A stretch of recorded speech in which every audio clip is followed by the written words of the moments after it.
রুশ তেল শোধনাগার ও মস্কোতে শতাধিক ড্রোন ছুড়েছে ইউক্রেন। শনিবার মুক্তি পেতে যাওয়া জিম্মিদের নাম প্রকাশ করবে হামাস। ভারতের অস্ত্র কারখানায় ভয়াবহ বিস্ফোরণে ৮ জন নিহত। ইসরায়েলে হিজবুল্লাহর কড়া হুঁশিয়ারি।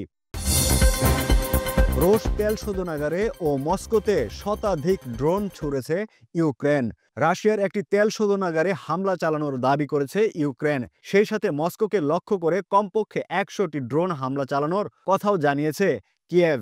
বলা হচ্ছে, যুদ্ধের সময় এককভাবে পরিচালিত সবচেয়ে বড় অভিযানগুলির মধ্যে এটি একটি। রাশিয়া জানিয়েছে, তারা রিয়াজান ও মস্কো সহ ১৩টি অঞ্চলকে লক্ষ্য করে চালানো ২২১টি ড্রোন গুলি করে ভূপাতিত করেছে। তবে কোনো ক্ষয়ক্ষতির খবর পাওয়া যায়নি। ইউক্রেনীয় কর্তৃপক্ষ জানিয়েছে, কিয়েভ অঞ্চলে একটি অভিবাসন ভবনে রাশিয়ার একটি ড্রোন আঘাত করলে ৩ জন নিহত এবং ১ জন আহত হয়েছে। ক্রেমলিন হামলার কথা স্বীকার করেছে, কিন্তু ক্ষয়ক্ষতি বা হতাহতের কোনো উল্লেখ করেননি। শনিবার মুক্তি পেতে যাওয়া জিম্মিদের নাম প্রকাশ করবে হামাস। গাজা যুদ্ধবিরতি চুক্তির আওতায় আগামীকাল শনিবার মুক্তি পেতে যাওয়া ৪ জিম্মির নাম হামাস ইসরায়েলের কাছে হস্তান্তর করবে বলে আশা করা হচ্ছে।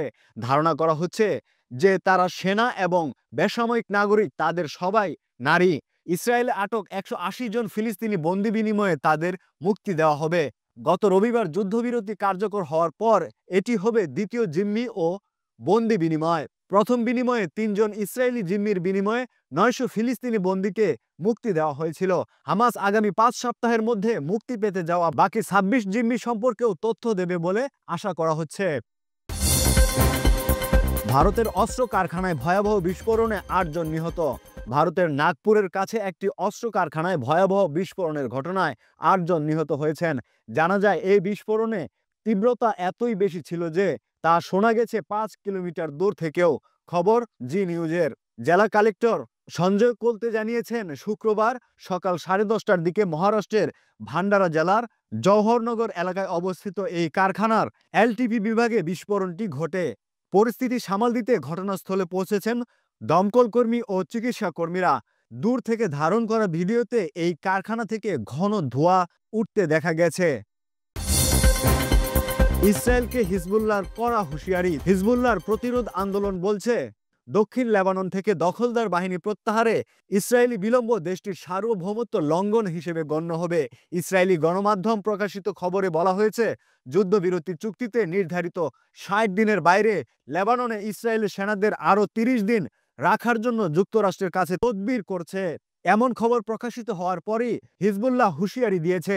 হিজবুল্লাহ বলছে, ৬০ দিনের সময়সীমা লঙ্ঘন করলে তা চুক্তির স্পষ্ট লঙ্ঘন এবং লেবাননের সার্বভৌমত্বের বিরুদ্ধে আগ্রাসন হিসেবে গণ্য হবে।